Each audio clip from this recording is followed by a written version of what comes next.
kaka te mpona bato balekaki ezali te bato oyo bazalaki na epoke wana na epoke ya moïse mais lelo arepetele biso mibeko balobi ete mobeko ezali mpe mpona biso bato tozali awa lelo vivant parce que tant toza koteya tozoteya bato oyo tozali awa bato oyo tozali vivant balingi kolakisaki mobeko ezali mpe mpona biso ezali kaka te na bato ya kala mais na mobeko elobi boye mobeko oyo azali kolakisa bino lelo apprenez-les et mettez-les soigneusement en pratique.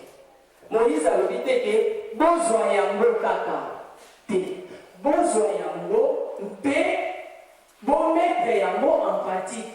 Ezali que totala bakaka toyeba yango kaka lokola récitation mais besoin yango mpe totia yango na pratique.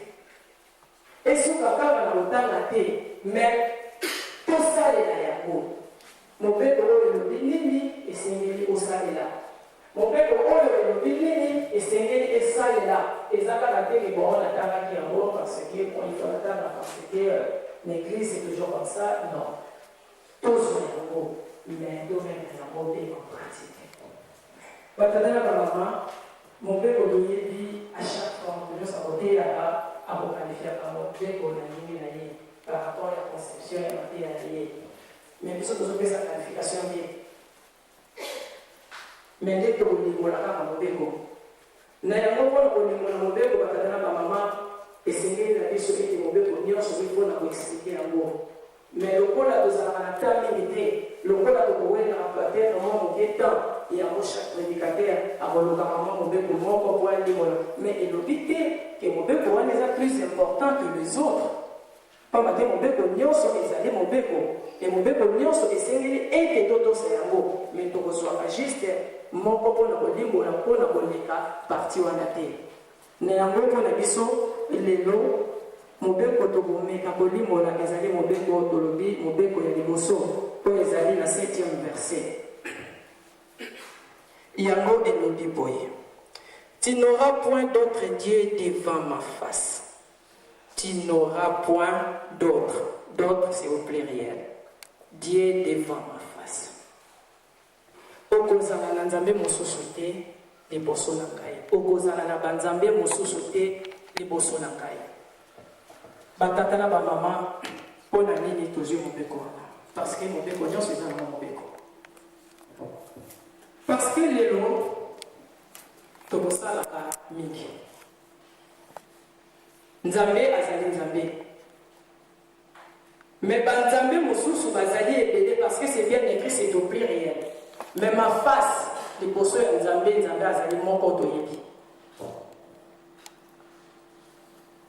mais mpona nini kozala na banzambe mosusu te à chaque fois tokomprenaka yango moto nyonso parce que so totangi moto nyonso aza na compréhension na ye moto nyonso bameka koanalyse likambo par rapport ya ye par rapport ya niveau na ye par rapport ya oyo ye akosalaka par rapport ya oyo ye akolingaka na oyo akolinga te yango ye akomeka kobongisa mobeko mais ntango nzambe alobi ete kozala na nzambe mosusu liboso na ngai te ayebi pourkui alobi parce que batata na bamama nzambe ezali kaka te si osalelaka oza na nzambe moko bien précis ke ye nde soki okei mpa na ye apesi yo oyo oza nango besoin kende bato balobaka mosusu ye atikala soki na quelque chose oyo azalaka na eloko moko yango moto eproduisilaka ye biloko oyo aza nango besoin bamosusu balobi peut-être ntango ake aseki mpa ya nzambe wana mais par contre lelo batata na bamama tokocontredire te oyo bato bakanisaka mais tokoloba likambo mosusu pourkui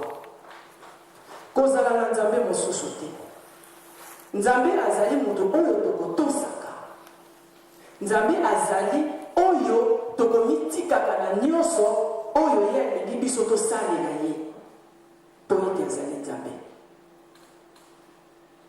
nzambe azali ete mpo ete biso toyokela ye mpe tosala oyo ye alingi me kozala na banzambe mosusu te batata na bamama eloko nyonso oyo ezali contraire na volonté ya tata nzambe tout nyonso sans exception nyonso oyo ezali au contraire ya volonté ya tata nzambe même oyo ezali ya mokie, même oyo ezali ya monene, ezali lisumu. Oyo nyonso ezali au contraire ya volonté ya tata Nzambe. Tozali bandimi toyebi volonté ya tata Nzambe ezali nini. Mais oyo nyonso ezali na contraire ya volonté ya tata Nzambe ezali lisumu. Et lisumu ezali nini? Lisumu ezali eloko oyo tokondimelaka mpe biso na sens nini. Mutu soki azali mpona mibeko etangami l'église oyo nyonso bakomi oyo toyebi. Mais l'église toza na baprécepte na biso mpe ekomami. Mais ntango balobi ete koyiba te, exemple. Mais mpona yo posa na yo ezali koyiba. Donc c'est-à-dire oyebi ke ntango oyibaka tu crois na vol ke soki oyibi ekosalelo quelque chose. Mais okomi lokola na Nzambe ya moyibi. Pamba te okomi koyokela ye, okomi koyokela ki moyibi. Eza kaka te ke ozali na Nzambe moko okendaka ofukami osengi. Mais na ntango ozali croire à tout ce qui est contraire de la volonté de Dieu, ezali péché.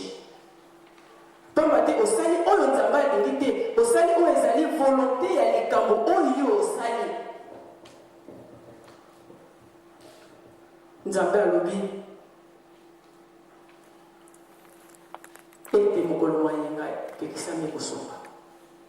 Mais parce que yo croyez un autre jour, bon ça va, il faut la somba parce que mais tu crois aux autres croire na nani. Pamba te Nzambe oyo asengi volonté nesala mais ils ont croire na été. Mais tant que ça croire na tata Nzambe te oyo to yebiso yeso, donc ça croire déjà na quelque chose parce que yo moko motu on va dire que je crois à moi, non. Il faut croire à quelque chose ou croire à Dieu. Yango eza kosenga lelo eza komonisa biso lelo ndenge tokomi na banzambe ebele parce qu'il peut y avoir 1000 dieux, 1000 petits dieux parce que Dieu en esprit pas Dieu en majuscule. Il peut y avoir 1000, 1 million. Il y a banzambe à chaque likambo, à chaque circonstance contre osala et ce qui est contraire à la volonté ya tata Nzambe ezali lisumu. Yango ezali banzambe oyo tokotaka liboso ya tata Nzambe. Mais par contre la Bible alobi kozala na Nzambe mosusu liboso na ngai te.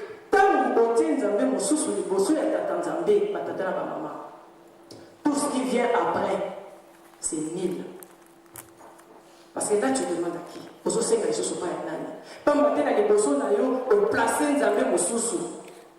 Mais comment voulez-vous placer Nzambe mosusu liboso ya tata Nzambe et après demander et pas ya tata Nzambe?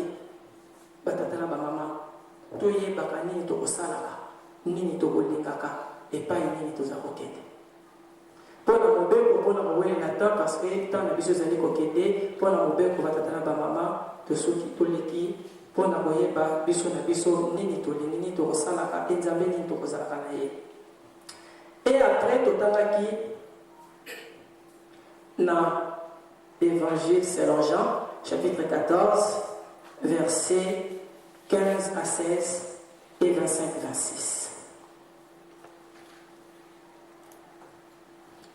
Si vous m'aimez, gardez mes commandements.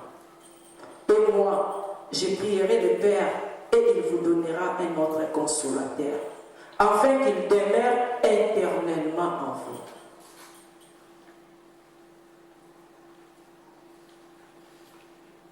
Je vous ai dit ces choses pendant que je demeure avec vous. Mais le consolateur, l'Esprit Saint, que le Père enverra à mon nom, vous enseignera toutes choses et vous rappellera tout ce que je vous ai dit. Batata na maman, les années Bible de Zoloba, tomeka toujours autant la Bible après Kolibola. Bible ezali eloko oyo papa mbangu atikela biso pambate na défi ya bazasanga lobi botanga Bible mingi pambate nyonso okozana kokosa ngomona kuna na kati oyo poto yebi to komona na kati Bible lobi na biso soki wana kolo Yesu azosolola alobi soki bokolingaka ngai bobatela mibeko na ngai engai na kosenga epai ya tata atindela bino mosungi consolateur oyo akozala na bino libela na libela. Point. Batata na bamama.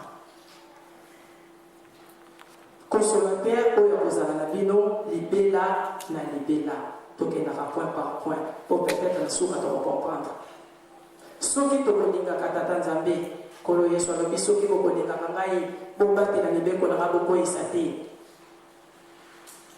Engai na kosenga epai ya tata atindela bino mosungi mosusu oyo akozala na bino libela na libela. Je vous ai dit ces choses pendant que je demeure avec vous, mais le consolateur, l'Esprit Saint, que le Père enverra à mon nom, vous enseignera toutes choses et vous rappellera tout ce que je vous ai dit. Kolo Yesu azoloba toujours na bayekoli na ye.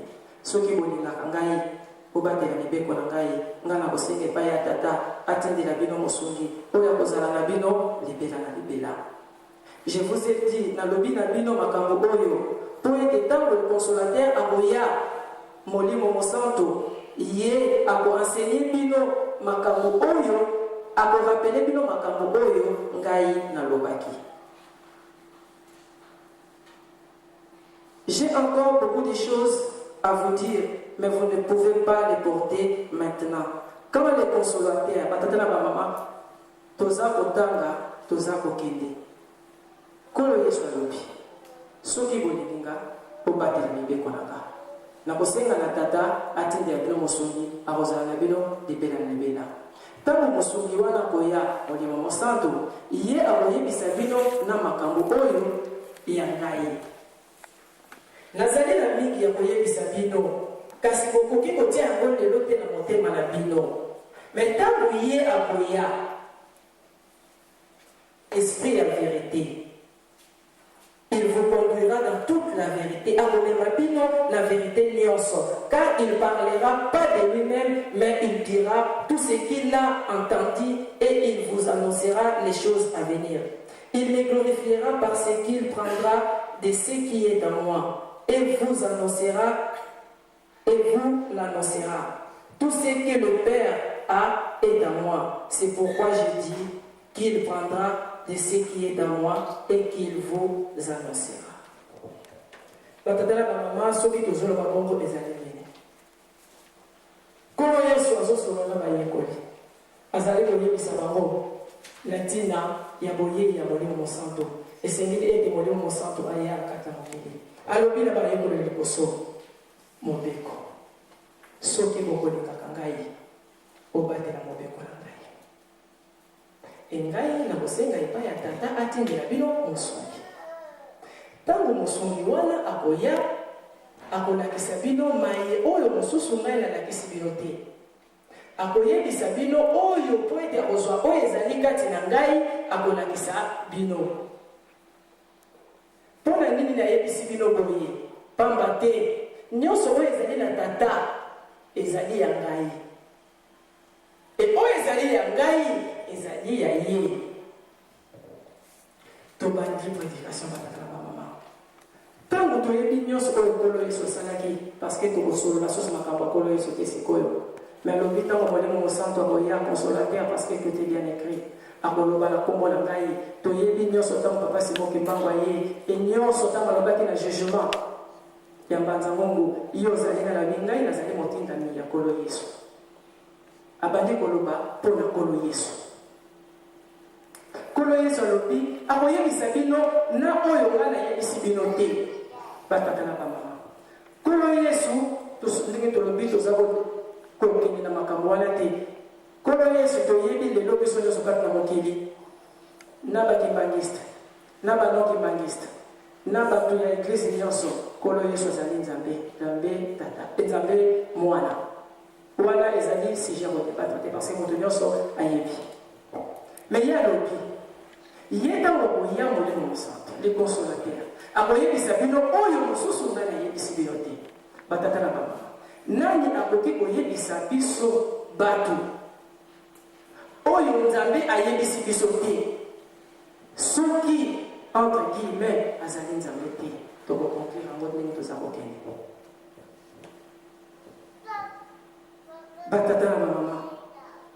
Papa Simon Kimbangu aye kati na mokili. la venue du Saint-Esprit dans le cadre de la mokili. Le col de l'Obamaki.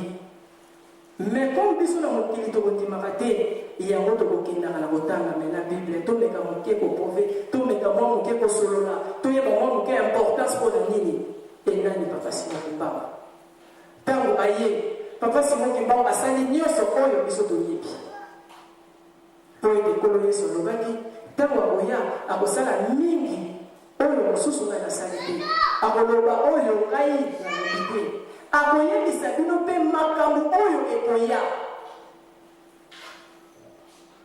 papa Simon Kimbangu aye nini alakisi biso nini ayebisi biso po ete aye po ete tokonfirme ke ezali ye il faut koyeba liboso papa Simon Kimbangu azali nani na nkombo ya Kimbangu na ndenge toyebi tolobi ke Kimbangu signifie les révélateurs des secrets et mystères célestes et terrestres. Kimbangu ye azali révélateur ya mayema bombama na likolo mpe na se. Bible elobi ntango akoya akoyebisa bino pamba te azali lumière pamba te ye ayebi oyo ya likolo na ya se. C'est la Bible. Nkombo ya Kimbangu elobi ete ye azali révélateur des choses cachées.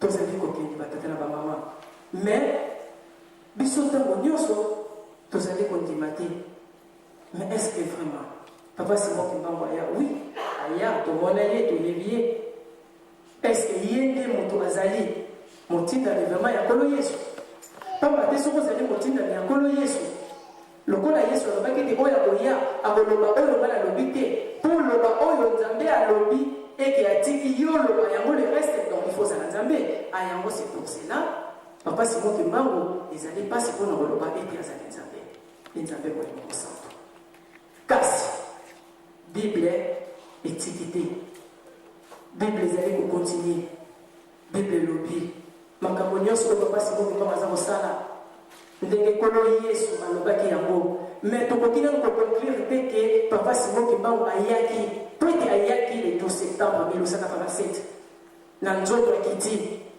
avandi na biso alobi oyo alobaki asali nyonso asalaki mais motu koma à chaque époque mpo na kokende motu na likambo azosala ezalaka mpasi ndenge papa Simon Kimbangu alobi na biso botanga kaka na Bible bokoyeba na Jean elobi na yango mais tozali koconclure te Jean elobi bien mais tozali koconclure te na yango tomeki kopousser encore plus loin tomeki encore kopousser plus loin na recherche po toyeba mais papa Simon Kimbangu est le révélateur des choses cachées oui mais il n'est pas dit akolo Yesu alobaki moto oyo akoya consolateur akoyebisa biso na makambo oyo ekoya mais papa Simon Kimbangu ayebisa biso na makambo oyo ekoya est-ce que ye azali Nzambe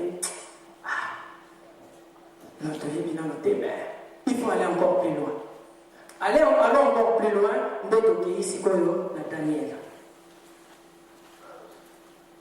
totangi na Daniel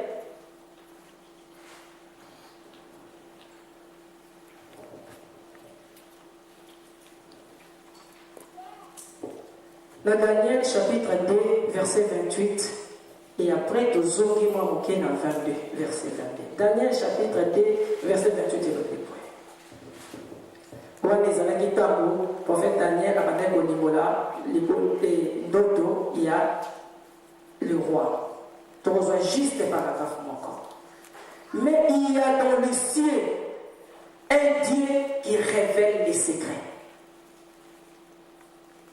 Mais ezali na likolo Nzambe mosusu azali oyo akorevelaka les choses cachées.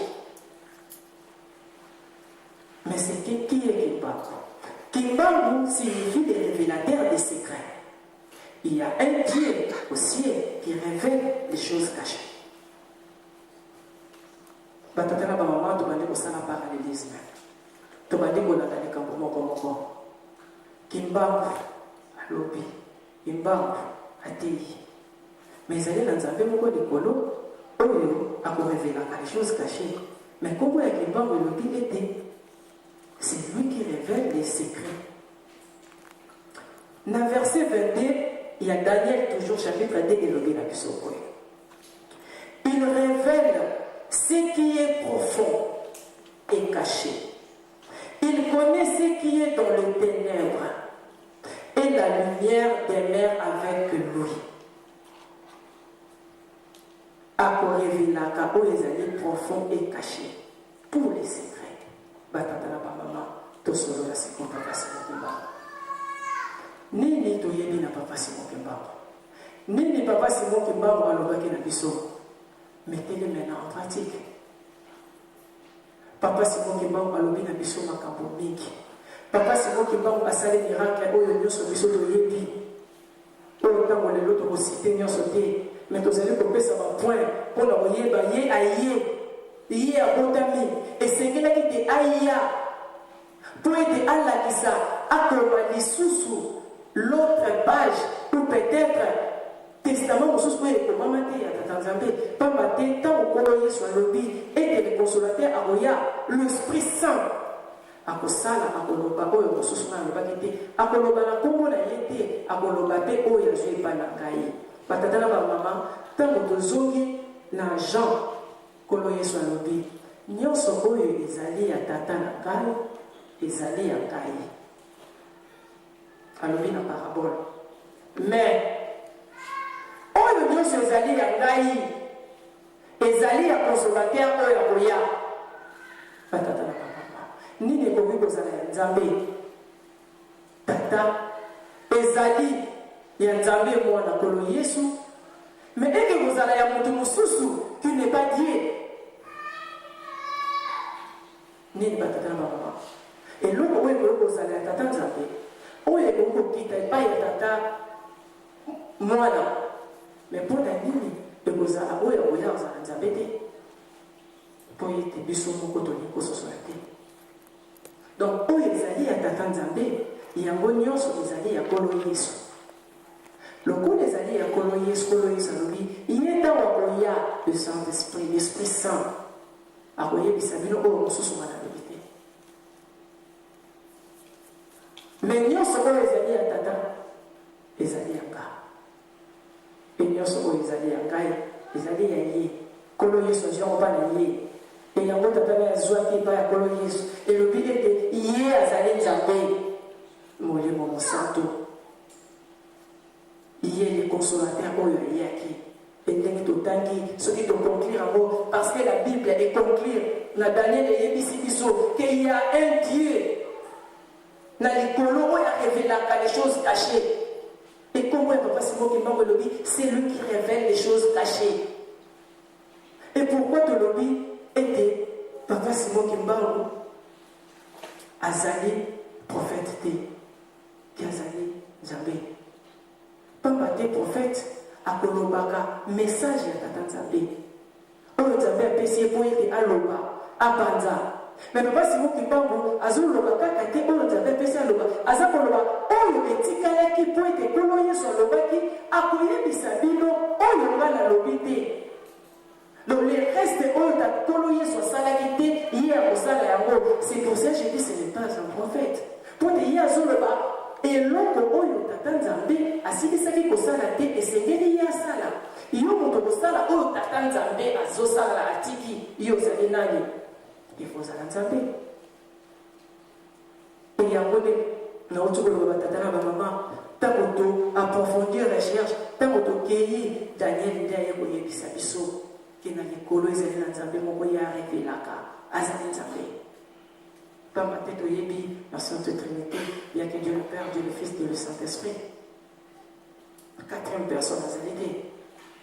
Et tu y a avec il est le Saint-Esprit, parce qu'il est Dieu. Donc, on dit Dieu, dans cette quatrième personne, il y a Zalité au centre. Daniel est confirmé, mais dans ma tête, le Dieu a révélé, même où ils allaient cacher, il demeure dans la lumière. Ndenge tokosololaka tokoteyaka ntango nyonso kati na ndako ya Nzambe Nzambe akolingaka molili te ye akovivaka na lumière ye azali Nzambe molimo mosantu oyo akovivaka na lumière batata na bamama yango ezali mai tozali kosolola po ete toyeba molimo santo nzambe aye kati na biso avandi kati na biso akotika na kati na biso po ete kolo yesu alobi yango na évangile selon Jean akovanda na bino libela na libela batata na bamama. C'est pour cela les jours il y a réincarnation, c'est pour cela il y a eu la réincarnation. Et Nzambe azala libela kati na biso la réincarnation et pas ya papa Simon Kimbangu kati na papa Dendi na Kutima et kati na papa Simon Kimbangu kiangani pamba te Nzambe sengeni etatikela na biso libela na libela Bible lobi akotika na bino libela na libela akokokisa oyo esengeli te akokisa. C'est pour cela batata ba mama il y a la réincarnation to loba la réincarnation ya papa Simon Kimbangu ezali kolakisa oyo lobami na Jean ete Nzambe akotikala na bino libela na libela po ete Nzambe atikala na biso libela na libela vie peut-être na mode de vie tozana yango tout le monde moto azana 200 ans il est toujours là aza ko diriger aza ko lobazo sala boye tout le monde la cellule c'est un monstre maintenant il est 200 ans il y a attendre parce que tout le monde il va attendre sur déjà dans un et na 100 ans déjà le uniforme est changé et le est changé. Mais pour nous relaxer, c'est pour ça qu'il y a eu la réincarnation. Mais pour développer la réincarnation, pour toi, juste pourquoi, comment plutôt, nous avons dit que la mission de Béla, donc il y a eu la réincarnation, nous avons dit que la mission de Béla. Batata maman, des fois, ceux qui ont occasion d'aller, et c'est une chose dans la Bible, toi approfondir la recherche de la mission pour être tout y est. Nzambe alingini kati na biso batata na mama wana ezalaki na ntina mpona ko kabola likambo oyo Nzambe apesi biso na ndenge aye kati na mokili na yango batata na mama ndenge nalobaki mpona kosukisa tokotanga na psaume oyo tomekaki kolimbola te toya na yango sikoyo mpona tobanda kokende na baconclusion na biso ndenge tobandaki kosala parallélisme entre les effets entre la parole ya kolo yesu e makambo papa Simon Kimbangu asali ye tobandi kokende na nini oyo biso bato sikoyo tokosalaka po ete toyeba Nzambe alingi nini kati na biso e mpona nini Nzambe azali kati na biso nini biso tokolobaka epai ya tata Nzambe pamba te ezali jour monene journée monene oyo tozali na yango na mokolo wa lelo na yango na enseignement nyonso papa Simon Kimbangu ntango ayelakisi biso ateyi biso toyebi na défi ya mbanza-nsanda mokanda oyo presque bato mingi bazali na yango bamosusu nayebi te soki bazali na yango papa Simon Kimbangu alobi ateyi le 10 septembre na mbanza-nsanda avant ete akangama ase livré pamba te bayi kokangi te na makasi ase livraki alobaki ntango ekoki esengeli ete na mitika le 10 septembre 1921 alobi apesi enseignement alobi makambo nyonso oyo tozali komona lokola na Bible elobi akoyebisa bino na makambo ezali koya papa Simon Kimbangu alobaki nyonso le 10 septembre 1921 ndenge tokoya na poto ndenge tokobosana makambo na biso ya mboka ndenge tokokota na baposa ya poto ndenge tokosala nyonso elobamaki ndenge alobaki après ntango tokozwa indépendance na bamboka na biso Afrique bakonzi na biso bakosalela liboso bamindele nyonso ezali batata na mama oyo azali nango te akoki koluka moto oyo azali nango obien bato nyonso tozali ndongo opesa papa Simon Kimbangu alobaka nyonso ateyi ntango ezali mokie me aye koloba na biso bato pamba te amonaki biso ndenge tozali koyinana kati na biso moto ye ateyi amoni kati na biso tokosala oyo elingi biso alobi na biso na paragraphe moko tozwi na message ya papa Simon Kimbangu ya le 10 septembre. À quoi sert l'homme de s'attaquer à Dieu? Si les jours de sa mort, même s'il avait beaucoup de biens matériels, il n'a même pas le temps d'arranger son doigt. Vous ne savez pas de quoi est faite votre vie et pourquoi vous vivez. Car exister physiquement, c'est apparaître comme presque rien. Pourquoi tuer votre prochain et espérer rester en vie? Et pour combien de temps? Dieu n'est pas le temps, ni l'espace. Il est tout, il est un tout dans le tout. Atata la maman. na nyonso papa simoki mama yebisa na le 10 septembre 1923 alobi. Mais pour la nini, à quoi ça sert la moto à s'attaquer à Tata Nzambe? Qu'on s'attaque à Tata Nzambe, qu'on s'attaque à Nzambe, mon souci, les bossons à aider. Tant qu'on s'attaque à Nzambe, les bossons à Tata Nzambe, qu'on s'attaque à Tata Nzambe. Alors, peut pas mater, tant qu'on y a un koufa, à tous ceux qui ont bien mingi, même mon sapino, on a pas de bouger à côté. Boyé bite vie la bino.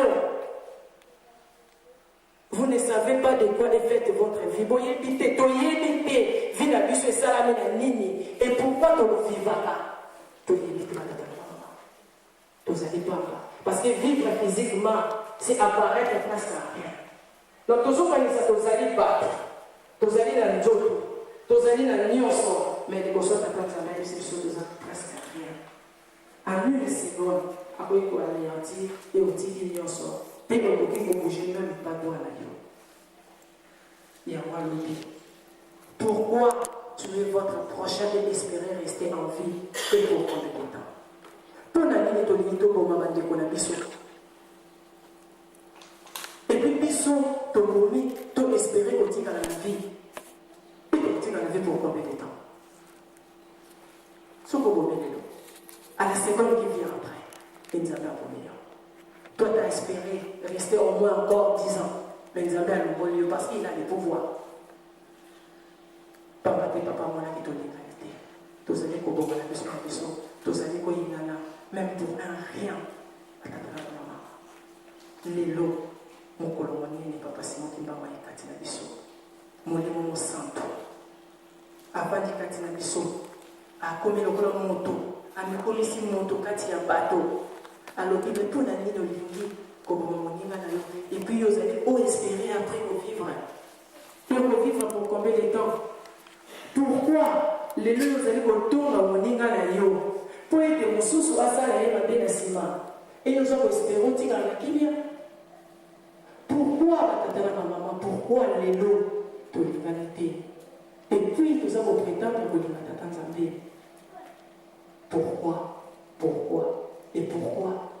Il y a moins papa Simon qui m'a dit Nzambe azali tango te que Nzambe kosala de 3h à 5h du matin que akozala pendant 3h du temps alors il y a un espace te ne tombé peut-être juste un espace Schengen et qui veut rester juste vers l'Europe alors il y a un nyonso na kati ya nyonso partout où tozali tout ce qu'on fait en monaka ma bête au sala a été à beau, mais à donner pour la nuit. Vous avez pour ça la paix, pour la nuit. Et puis vous avez espéré ni après pour ça la paix. N'a pas de l'eau.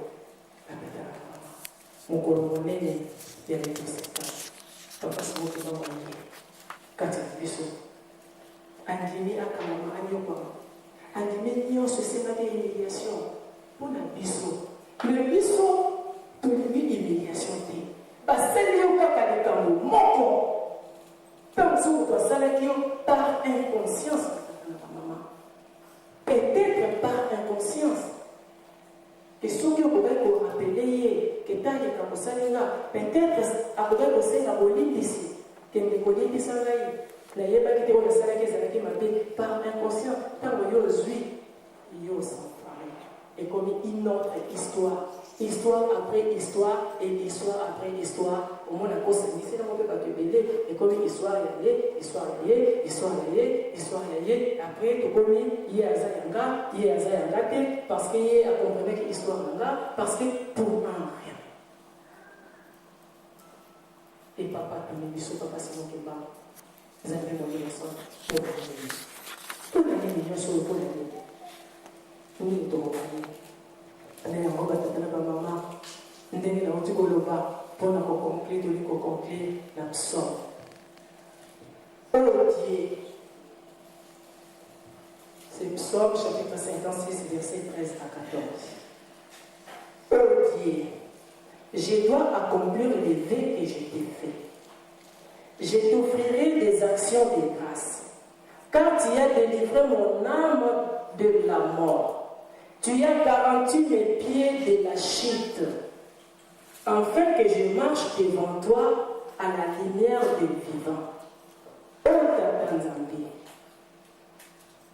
Nako accomplir ve oyo nasalaki epai na yo. Pamba te yo obikisaki ngai na liwa. Yo ogaranti obateli ngai na makolo na ngai po ete natambola liboso na yo. Mpe natikala na lumière ya bavivant. Ndenge tozali batata na bamama tozali na lumière ya bavivant. Tozala biso nyonso na lumière, on est tous vivants. Nzambe moto asalaki po ete tozala boye. Nzambe moto alingi po ete tozala na lumière ya bavivant lelo ici présent. Tolobi boye. Oh tata Nzambe, yoka biso bato ndenge tozalaka. Soki Nzambe apesi oza nango mposa wana ozwi vraiment moyen ya kosala vie epai ya tata Nzambe. Oh Dieu, je dois accomplir. Et c'est ce que accomplir ve. On a salaki pa na yo, batata na ba veni mutu sala pa tata Nzambe. Mutu na mutu yebi ve asalaki pa tata Nzambe. Les bosso to zwa ki engagement ya ko zala ki mbangiste. Les bosso to zwa ki engagement ya ko landa papa Simo Kimbaku. To lobi na veni biso papa yo sala Nzambe. To kotika na kaka na yo. To kosala oyo elingi yo. Na ndenge elingi yo, na tango elingi yo. C'est ça. Non, vie tout ça qui est pas tata Nzambe, mais les lots, tout ça wapi. Qui parmi nous, avant le bac oui, n'avait la salle qui jusqu'aujourd'hui ne respectera rien pour tata maman. Personne peut-être. Mais en gros, biso de l'obé boyer, boyer misamaye, nek biso de l'obara la bascoute. Il faut renouveler l'engagement au Yozwaki. Il faut renouveler le V au Salaki. Peut-être te posera ma question, te posera moi ma question, mais parce que à chaque fois, ils font la promesse. Parce que ils chantent, ils vendent, je m'engage, si le monde en est avec la grâce de Dieu. Parce que à chaque fois, ils font ceci. Parce que le scoutisme, tous les chrétiens, beaucoup la bino, beaucoup la bissonios. Pourquoi on les fait à chaque manifestation, batata na maman, place de komisikoyo, batata na maman. À chaque fois, tu as ça dans les camps, tu as tata Nzambe. À chaque fois, tu as commis ça tata Nzambe, tu as là. Oh, tu as na tata Nzambe. Engagement, tu as na tata Nzambe. Et ça toujours. Vebo, tu as na tata Nzambe. Est-ce que tu respecteras un mot? Ce qui te mitali, tu moni que veo na tu sais pas tata Nzambe, et ça, ils sous-sautent. Ce qui totali engagement où tu sois quand tata Nzambe et que Zali les sous-sauter, il faut d'abord passer par renouveler. Il faut renouveler la confiance et pas tata Nzambe. Il faut renouveler les contrats. Il faut renouveler tata Nzambe. Il faut les respecter. Crédit, c'est un engagement et doit être remboursé. Pour le crédit, c'est un engagement. Au niveau de la tête, si on besoin de ça, tant que ton limite, ton salifé, et bien, tata Nzambe, et c'est lui qui tout ça. Et c'est lui qui doit respecter. Et puis, ce mot de l'oubli à mot, l'absorbe. Oh, Nzambe. Et c'est lui qui avait été à respecter, à accomplir, fait la yo. Est-ce que tout ça qui va être Nzambe? Tout ça, non? Pour renouveler les bisous. Avant de qu'il y ait un sous, avant de se tenir dans le Nzambe, il faut respecter les bisous de Nzambe. Avant de se tenir dans le bisou pour ça, il faut d'abord tout réengager. Tout son engagement, tout ça, tout pour les saillants, pour la maman. Pour se tenir dans le Nzambe, Nzambe ya mawa. Azali Nzambe ya bisou. Tozali bana, pe basali ya tata Nzambe ya maman. Akoyoki ya biso. Et surtout dans mon colonie, il y a des spectacles.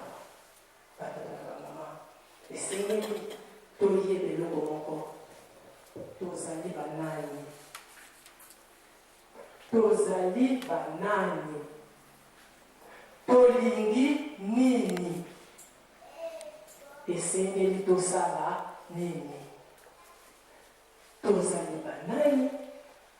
Tolingi nini. Esengeli tosala nini tosukisi bongo komba tata mwana pe mo santo amen.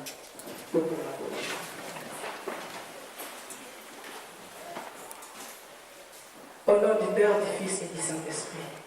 Notre Père qui es aux cieux, que ton nom soit sanctifié, que ton règne vienne, que ta volonté soit faite sur la terre comme au ciel. Donne-nous aujourd'hui notre pain de ce jour. Pardonne-nous nos offenses, comme nous aussi nous pardonnons ceux qui nous ont offensés. Ne nous induis pas à la tentation, mais délivre-nous du mal, car c'est à toi qu'appartiennent dans tous les siècles le règne, la puissance et la gloire. Au nom du Père, du Fils et du Saint-Esprit. Amen.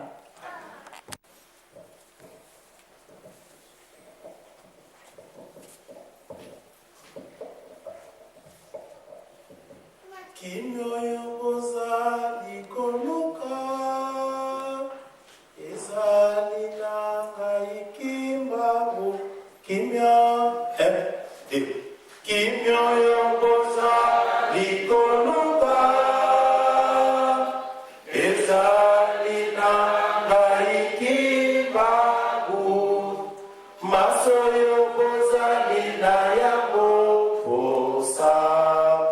Eja lisenanga bozali konyo kwa masepamba bolukanga ikimbabu masoya seli kolwejali nanga kimya kokozua kimyoyo kozali koluka ezali nanga ikimbabu masoyo kozali na yango posa ezali se nanga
biso na mokolo lelo ezali chef Charles Gentil ye atangeli biso na biso 56 aujourd'hui na 13e verset ti na 14e et puis ayekotanga na mibeko azwi na Deutéronome 5 1 à 21 mpe apesi biso na Jean 14 verset 15 à 16 puis alekaki na 25 mpe 26 et puis atangeli lisusu na Jean 16 12 verset 15 ayesi koleka na Daniel 2 28 nde azongi susi maoke na 22 donc baoyo baye retard kozwa bachapitre vraiment kopesi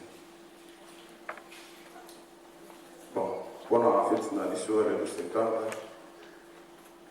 lelo ezali premier jour ya semaine dimanche eza lokola suite ya fete na biso nde tokosenga na biso banso bandimi to bakojwa uniforme mpona continuité ya fete na biso mpona basango ya lingomba na table A aussi la communauté à au courant de la semaine.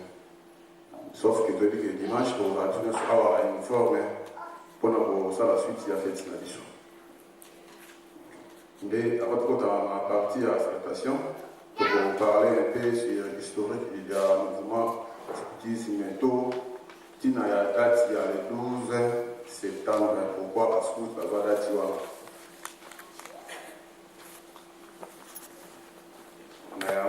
12 septembre, sur la date et délai. 12 septembre, il y a les naissances, c'est pas seulement qui m'ont. 12 septembre, déjà, arrestation des papas, c'est mon Kimban. 12 septembre, centenaire des papas, c'est mon Kimban. 12 septembre, réhabilitation des papas, c'est mon Kimban. 12 septembre, pardon, le gène. 12 septembre, il y a l'ouverture, il y a un ratel. Les dates ont été décidées de l'issue à Scouts, il y a mon Kimba. Nayango, papa peut s'appuyer date sur un Scouts qui m'a dit c'est le 12 septembre pour fêter Kayango, n'est pas appelé ça d'autres groupes sous au sein de l'église. Biso dans Scouts, la date yango, tout le monde a Kayango, le rôle est allé pas si bon à Biso, on va être dans Scoutisme, maintenant, on a mis les bazars. Belège, Bazar Otam. Alors, ils n'avaient pas dans l'année 2005, Tomataki et Papa, pour expliquer que non, pas changer de soldat. Comme dans la classe, en vacances, dans le mois de juillet, puis il y a moyen de bâtir dans le mois de juillet, mais Papa appelle ça la chose de penser. Donc, on continuera toujours pour fêter la fête comme il faut. Mais, j'aimerais ça pour nous. Dans l'année passée, c'était le 11 septembre 2010 dans la Kamba. Bisso Batam, c'est assoutissime, mais à travers le monde. Bisso Yamola, il y a Congo démocratique et puis Congo Brazzaville, au Sangamana, Iwa Papa. C'était le 11 septembre de l'année passée. Né, mon Polois, le papa Simon qui manque dans le Mozambique. A été pourquoi Papa Simon date dit la date est le 12 septembre. Alors, les dates, ils vont t'attendre à Botama, les hasard et après ça, on va dans le bino, tout pour le bino va se couper. Dans le mot, il y a une date, on va faire un mingi, dans Kamba, Jérusalem.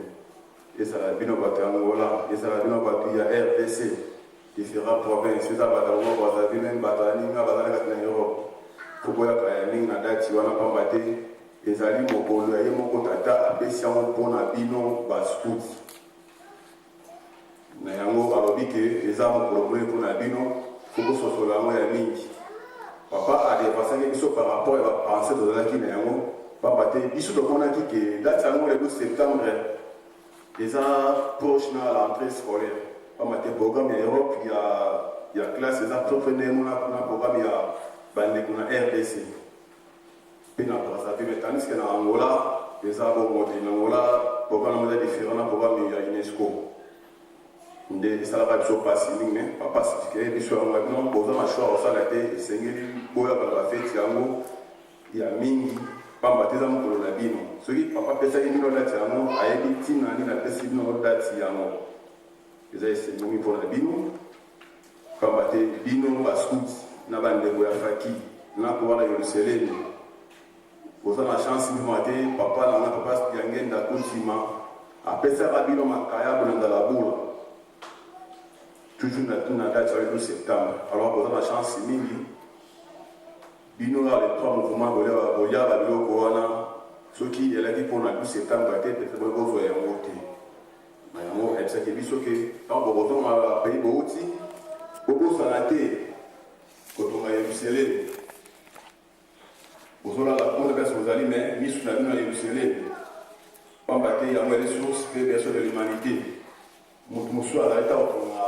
kamba ya yerusalemi obele bino bascout mpe bino batumbangisi alors comme olobi bozala bascout esengeli bozala toujours na discipline au sein de l'église et puis bozala uniforme na bino mpe te et puis ayaki korapele biso baloi et puis baprincipe ya scout papa te papa Simon Kimbangu mpenga ye mpe aza scout comme ngai to comme biso ndenge mpe papa ndenge nalaki chef scout devenir chef tigre féroce et puis na mokolo wana papa Simon Kimbangu mpe adekolaki secret ke non ye mpe ayali scout totem na ye tigre féroce c'est-à-dire tozwi 3 égale 1 donc totem mpe pasi ya papa yange na yango mpe ekose répété epai ya papa Simon Kimbangu kiangani donc ezali mwa mpe synthèse na sali na ntina date ya le 12 septembre donc biso bamama ya bana esengeli na biso topesa bana na biso makasi epuis totinda bango na mouvement scout oyo bayembaka maanaam oyo bayembaka mpe te esengi bazala mpona bango to asala mosala esika ya polele comme biso tokona tosengi mpasi mokimama à travers mouvement scoutisme nde kuna nde presque kosala bamisala na biso ya scout na kati ya lingomba tobosala mobeko te mpe boloko mpe misala mpe te wana alaki na bino moke mpe synthèse na ntina ya mouvement scout to na date le 12 septembre toleki na deuxième partie na biso botelema limo abango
Mwana, ndi mofana.